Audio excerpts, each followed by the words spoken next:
2015 শেষেই মিলবে সেক্টর 5 থেকে শিয়ালদা পর্যন্ত মেট্রো পরিষেবা।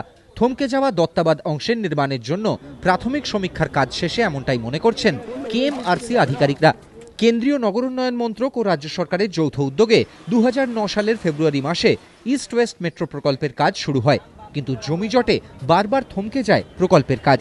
সবথেকে বেশি সমস্যা তৈরি হয় দত্তাবাদ এলাকার জমি অধিগ্রহণ নিয়ে। প্রাথমিক পর্যায়ে পরিকল্পনা অনুযায়ী দত্তাবাদে মাত্র 364 মিটার অংশে মেট্রোর 13টি স্তম্ভ নির্মাণের কথা ছিল। তার জন্য 150টি পরিবারকে অন্যত্র সরাতে হতো, কিন্তু স্থানীয় মানুষ বেঁকে বসায় সমস্যা শুরু হয়। সিঙ্গুর নন্দীগ্রাম আন্দোলনের পর বাম আমলে জমি অধিগ্রহণের কাজ থমকে যায়। গত 2 বছর দত্তাবাদ সমস্যা নিয়ে এগোয়নি নতুন সরকার, কিন্তু পঞ্চায়েত ভোট মেটার পরই মুখ্যমন্ত্রীর নির্দেশে জট কাটাতে উদ্যোগী হন পুরমন্ত্রী ফিরহাদ হাকিম। স্থানীয় জনপ্রতিনিধি ও বাসিন্দাদের আলোচনায় জট কাটে। ঠিক হয়েছে 13টির বদলে 8টি স্তম্ভ করলেই হবে। ফলে পুনর্বাসন দিতে হবে 45 থেকে 60টি পরিবারকে।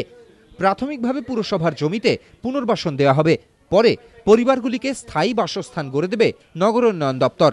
পরিবার পিছু 265 বর্গফুটের বাসস্থান গড়ে দেওয়া হবে।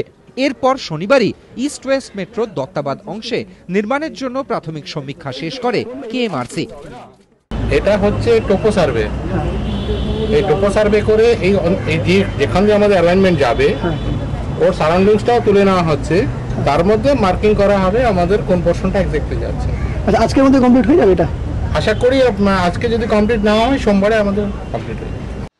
ফুলবাগান থেকে শিয়ালদা পর্যন্ত টানেল তৈরির কাজ শুরু হয়েছে। শিয়ালদা ক্রসওভার ও স্টেশন তৈরির কাজও চলছে। দত্তাবাদ জট কাটায় কেএমআরসি আধিকারিকদের আশা 2015 সালের শেষেই সেক্টর 5 থেকে শিয়ালদা পর্যন্ত মেট্রো পরিষেবা চালু করা যাবে। সেক্ষেত্রে মাত্র 15 মিনিটেই সেক্টর 5 থেকে শিয়ালদা পৌঁছানো যাবে। ধ্রুবজ্যোতি প্রামাণিক ও রঞ্জিত সাউ, এবিপি আনন্দ, কলকাতা।